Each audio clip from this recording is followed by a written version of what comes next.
Welcome back to our fourth tutorial. In this video, we'll explore the Drug Disease Network tab. Note that this tab requires the intersection tab to be run first. To stay consistent, we'll use schizophrenia and clozapine as our examples.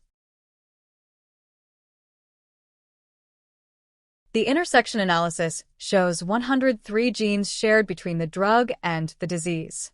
The Drug Disease Network tab uses these common genes for further analysis.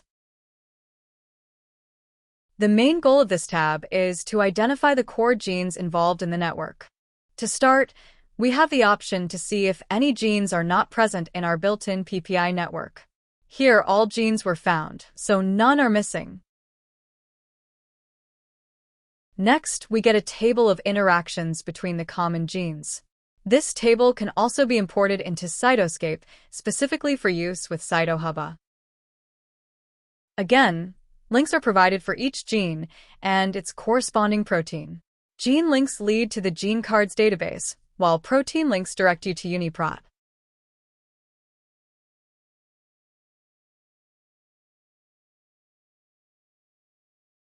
The tool also constructs an interaction network of the common targets, providing a clearer view of the data.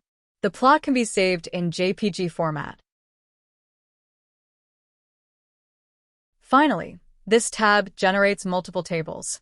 The first and default one contains scores from all the network algorithms, many of which are also used in Cytohubba.